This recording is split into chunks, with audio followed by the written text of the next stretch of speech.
You're watching Left, Right and Centre. I'm Nidhi Razdan. Well, the Supreme Court today gave relief to 16 rebel Shiv Sena MLAs by giving them till the 12th of July to respond to the disqualification notices issued by the Deputy Speaker of Maharashtra. Earlier, they had time to reply only till this evening, 5:30 p.m. The next court hearing will be on the 11th of July. Uddhav Thackeray's faction argued in the court saying that there should be no trust vote until all pending issues are decided. However, the court did not agree to that, which means there could be a trust vote in the next few days any time. The court also asked the rebels why they didn't go to the High Court first. Their lawyer said that they were worried for their safety and security in Mumbai as a result of various threats from the Shiv Sena there. Meanwhile, Uddhav Thackeray today stripped 9 rebel MLAs of their portfolios. The Shinde camp has claimed in the Supreme Court that they have the support of 38 Sena MLAs and that they have withdrawn support to the coalition. In all of this, the BJP met in Mumbai today and said it's waiting and watching. Will a floor test therefore be the next logical step? Joining us now, Deepak Kesarkar. He is one of the rebel Shiv Sena MLAs who is in Guwahati. Mr. Kesarkar, thank you for joining us. To begin with, I wanted to ask you, what is your next move going to be? Will your group push for a no-confidence motion in the assembly against Uddhav Thackeray? Madam, Maharashtra has a great tradition. If you think about Yashwantrao Chavan, who was called to form a government by the then president, he clearly refused it, saying that I don't have the number. So this government will have to say that we don't have the number. They will have to step down so that it becomes gracefully, a graceful coming of new government will become more graceful. Otherwise, what is to be done? That strategy would be decided by our legislative party that is led by Honorable Shinde, and they will decide what is to be done and they will do it. But don't you think that no confidence motion, if you say you have the numbers, isn't that the best way to end this drama once and for all? We are way beyond the point of being graceful, I think, in this crisis. Our honorable party president is now the current CM. So he will have to think about it. He is going as per, I think, probably of advice by somebody, because previously he has announced that he is going to resign. But after having a meeting with Honorable Sharad Pawarji, he has changed his mind probably, and all these legal battles are being fought. So I think that it don't match Shiv Sena's grace. Had Basa been there, he always says that my party is more important than power. So power will come to Shiv Sena, it will remain in power, but it should be done gracefully. That is what I feel. But the Shiv Sena led by Uddhav Thackeray clearly claims that if all of you are right now sitting in a hotel in Guwahati and that once you all come back to Mumbai, the situation can change, and its history has shown that it has often happened that way. There have been factions that have broken away and then when they come back to Mumbai, they've gone back with the party leadership. Why don't you all return to Mumbai? When are you planning to go back? These are the usual tactics, madam. I belong to Konkan. Honorable Madhu Dandavati used to always tell us that election is a game of psychology. So they wanted to put psychological pressure on your MLAs, which is not acceptable to us. Mr. Raut asked their party workers to come on road, and nothing is decided on road. The new government comes on the floor of the house. So let them understand this is democracy, and if they are not able to control the law and order situation in Maharashtra, definitely the role of central government comes into it, and then they may provide the required security if required, because it is for the governor to decide whether law and order situation has deteriorated, and then they can So inform. Are you all in Guwahati indefinitely? Not indefinitely, madam. Now the doors are open.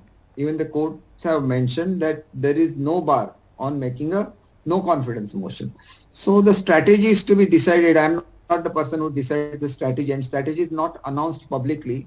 It takes place, and shortly whatever decision we take, you will come to know that this is the decision. Now, before I come to still asking you about the strategy and see how much you can reveal, let me go back to what you just said, which was that after meeting Sharad Pawar, Uddhav Thackeray decided to take this legal route, etc. And you've made that insinuation earlier today. In fact, you've named Sanjay Raut and said that he is working at the behest of Sharad Pawar and doing all this. Why do you say that? Why do you say that Sanjay Raut is out to destroy the Shiv Sena when he says that he's very much a Shiv Sainik and he'll never fly to Guwahati and be with all of you?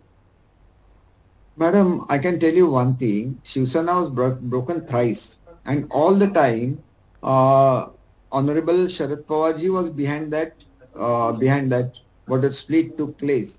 Because in his own interest, when he was in Congress, then he was leading NCP, he always believes in those kind of tactics to break parties, and then his own party grows. So if he compares Sena with NCP, then his natural inclination will be towards NCP only. So I don't blame him. He is doing for his own party. But how Raut thinks that Mr. Pawar could save Shiv Sena, because he has already split the party thrice. Even our honorable party chief Uddhavji was reluctant to step in as CM. It was only after the request of Sharad Pawarji, he accepted that post. He worked nicely against Corona. We are proud of that. But you will have to think that we had gone before the people as Sena and BJP aligned.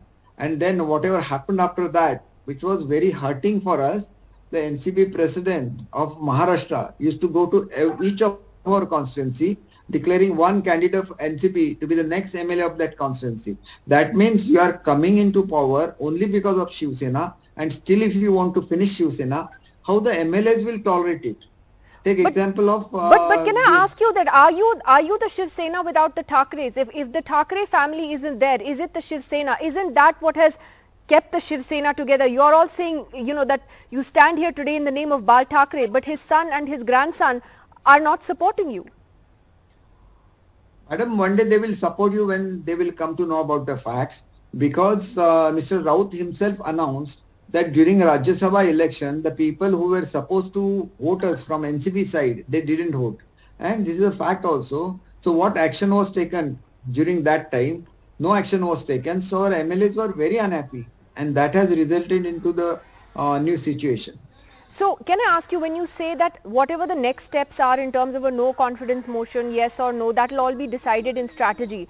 But have you all now clearly decided that who the chief minister, the next chief minister will be? If the numbers are on your side, are you going to support Devendra Fadnavis for chief minister, or do you want Mr. Shinde to be chief minister? That is for Mr. Shinde to decide, because we have given them all rights to decide. Whatever he decides is final for us. So you are in talks with Mr. Fadnavis now, directly? Madam, I can't say this because Mr. Shinde is supposed to do that. And I think after this decision, he may talk to somebody, because Maharashtra is with the minority government, and soon the stable government will have to replace it. And that is a process, so nobody should feel bad about it. But you're ready to support Mr. Fadnavis for chief minister if it comes to that? Madam, it is for Mr. Shinde to decide. How I can say? I was his deputy when he was holding the CM's post plus the home portfolio, and I was MOS home, so I share very good relations with him. Why I should say that I will not support? We have worked together for 5 years, and he was our CM then and my cabinet minister as well. So we share very good relations. At the same time, I feel that the honor of Uddhav Sahib should be maintained while the new government comes into existence. So I have given an open letter to him, urging him to form a government with the BJP, because he shares very good relations with Honorable Prime Minister. And with those kind of relations, he could have once again good relations with BJP, and all of us will be very happy to take his blessings. Mr. Kesarkar, finally, all of you have spent, I think, almost a week now in Guwahati in this hotel in the Radisson Blu. And what would you tell voters today who are disgusted by this entire drama that is playing out, the resort politics that we're seeing today? Taxpayer money is being spent on all of you to sit in that resort there. You are MLAs, you're elected legislators. Many of you have been ministers in the Maharashtra government. Who is, looking after your constituencies? Who is looking after your portfolios?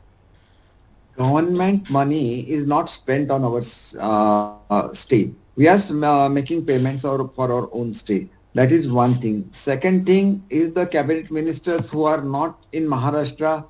Honorable CM has given the charge of their departments to different ministers. So the government is functioning.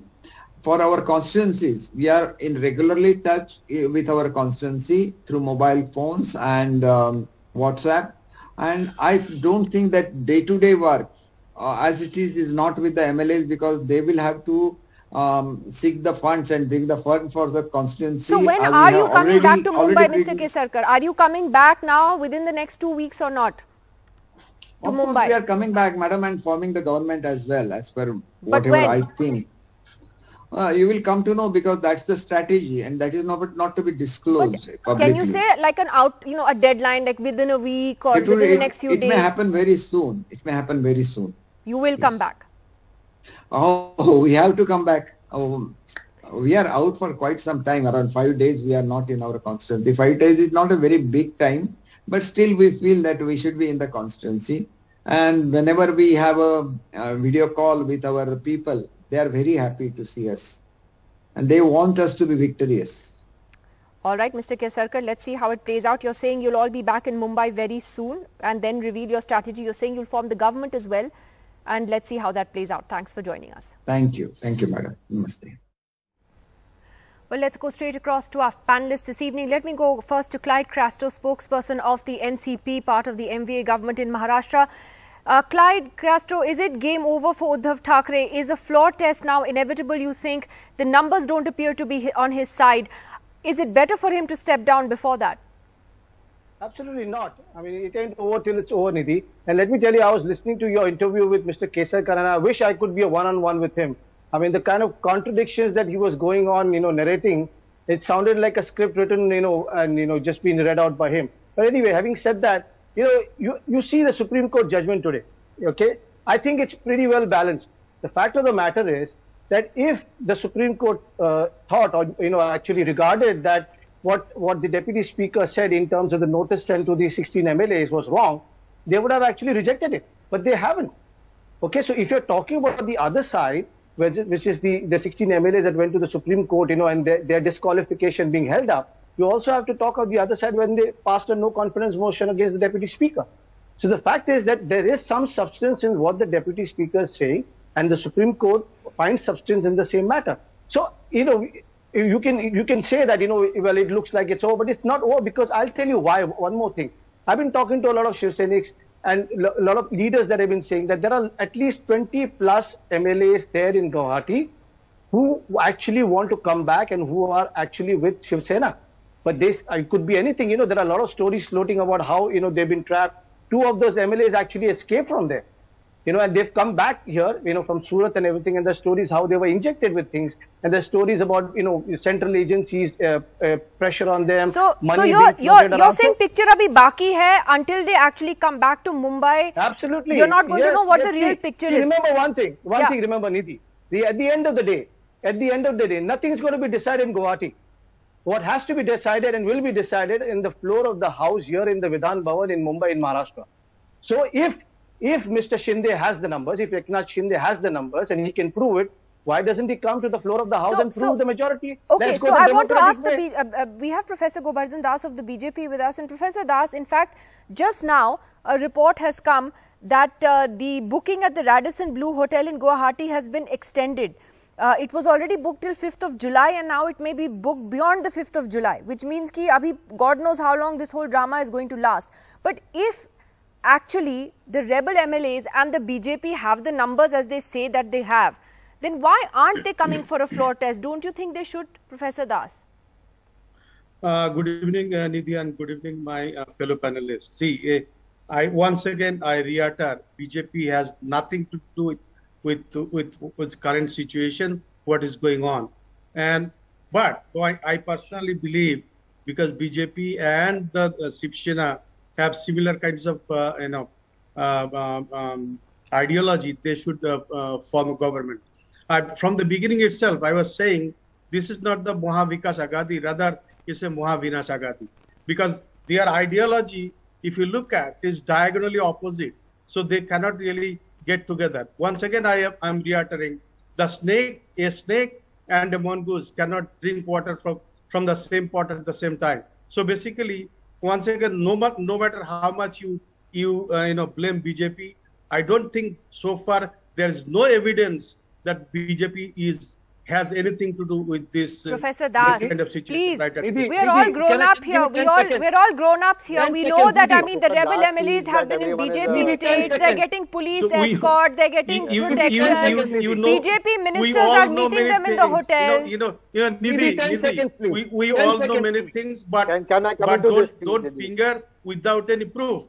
So I am being a scientist. Sir, the ministers have gone into the hotel to meet the rebel MLAs in front of every reporter standing out there. Like Castro. Can I come into this, please? MLAs are in hotel doesn't mean that they have some connection with the BJP. It's not at all. Yeah. It has anything to do with any BJP. It's not. So, Nidhi. Clyde, quickly, yes. Yeah, quickly. I'll tell you quickly. I have no need to argue about all these things. I'll tell you what. Everybody here on this panel knows ANI. ANI gives us feed for video, and we all subscribe to the feed of ANI. You can go. I will send you the tweet of ANI, okay, and the video where the CM of Assam is saying that everybody is welcome to Assam. I've got nothing to do here right now, but the BJP in Maharashtra is supporting these MLAs. It's there on record on ANI. You are also welcome to Assam. No. You are also welcome to Assam. Listen, I am only talking about so anybody is welcome to Assam, anybody is welcome to any state. Mr. Hemanta Biswa Sharma has said it, and it's there. Anybody is welcome to Assam, or anybody is welcome to any state. And that is the support that is You are also welcome to Assam. Why not? Thank you very much for your invitation. Thank you very much. I appreciate it. All I'm trying to tell you is the fact is that it's on record that the CM of Assam says that the BJP in Maharashtra is supporting these MLAs. That's all I'm trying to say. Let me just get Shadhan Farasat, advocate of the Supreme Court, into this before I come back to the political points. Because Shadhan Farasat, how do you see the Supreme Court's order today?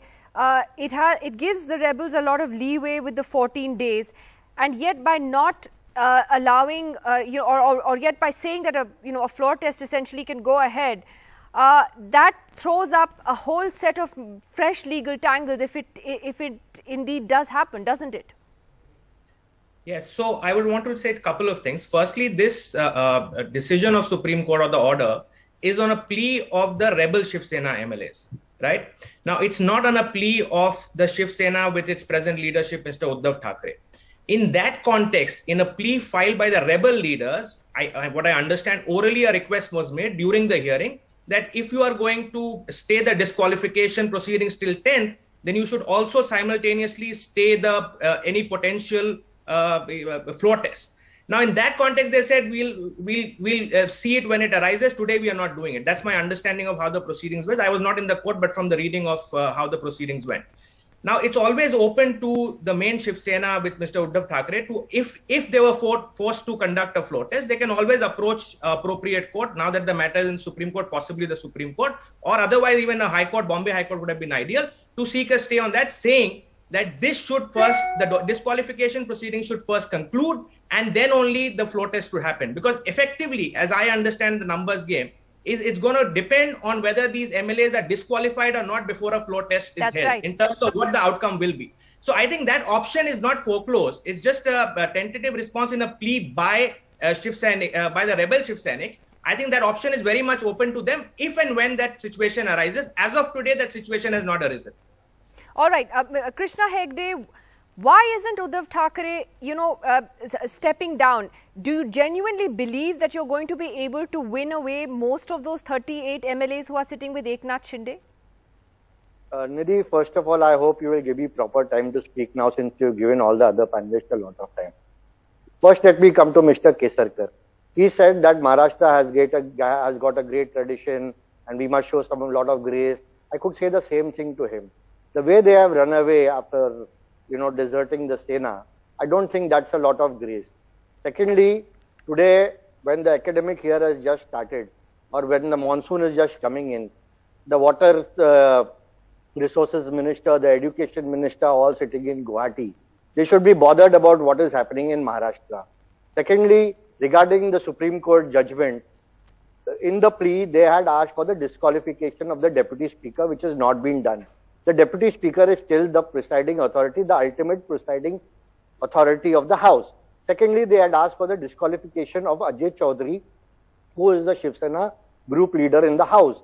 That has also not been done. Ajay Chaudhary is still the group leader of the House with the Shiv Sena. And therefore, both their pleas have been rejected.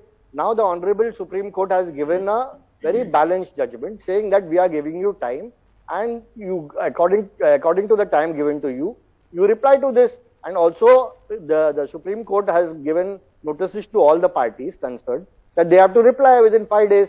So the Supreme Court has also given a balanced judgment. I don't think it is anything against the Shiv Sena or the Mahavikas Aghadi government. Thirdly, when the BJP is giving all this gyan about who should do what and why should everything be, we should listen to BJP. Today they are dictating to 100 crore Hindus that who is a Hindu and who is not an Hindu. They are saying that they are not involved in this when the CM, the Assam CM is beating them. Their ex-ministers in Gujarat, BJP functionaries are in Gujarat. A journalist, noted journalist from Mumbai has already tweeted the amount of money spent on the hotels and the liquor in a dry state like Gujarat. Thirdly, let me tell you, Shiv Sena has already faced a rebellion thrice. And in this rebellion of 3 times, Shiv Sena has bounced back to power thrice, twice heading the government. In the 3 rebellions, clearly it's not game over for you. 1 minute. Let me complete. In the 3 rebellions, around 33 to 35 MLAs had deserted the party and only 3 had won, 32 had lost. So when these 40 odd MLAs come back, firstly to the fortress, we have our doors open for them. I believe that several of them will join back. 15 days time has also made them very jittery. We are welcoming them into the party. Okay, all right. Secondly, it's interesting that you're all not giving up the fight so easily. You're digging your heels in and saying that no, there could still be changes. I have to go to Daniel Francis. He's a political analyst. He's also joining us. Daniel, if you had to make a prediction, what do you think will happen in the next few days? The next few days, of course, it's a tough question, Nidhi, that what would happen in the next few days. But in the next few days, it is going to be very difficult for Uddhav Thackeray to continue. These MLAs have, in a way, have got a huge relief from the Supreme Court that gives them a lot of time to maneuver. And the Divya Shakti that is behind all this to do its miracles. And as time has gone by, we have only seen that the rebels and those behind it, they are in advantageous position over the Shiv Sena. The Shiv Sena has not been able to turn the tide around. Only 2 people have come back. They've not been able to bring more people. They've not been able to send people from here to bring them back. Sena is under attack in terms of the ED operations. So I think Shiv Sena is demoralized completely. There's a constitutionally disadvantageous position for them. This matter now is pending in the Supreme Court, and 11th of July is a long time. And in these days of uncertainty, a lot can happen. But my prediction is this government is gone, unfortunately, fortunately, whatever. And the rebels and those behind it will have their way. All right, well, I have to leave it there for the moment because it is a developing story, as you all said. But Daniel, you're sticking your neck out and saying it will actually become more and more difficult for Uddhav Thackeray to hold on. A lot of viewers writing in on Coup today, one of the social media platforms, where the time granted to rebels is enough to conduct a floor test, is what Ronit Kapoor is saying. Uddhav Thackeray has been left with no option to resign, is what Parangav has said on that platform. Lots of views still coming in. That's all we have time for tonight.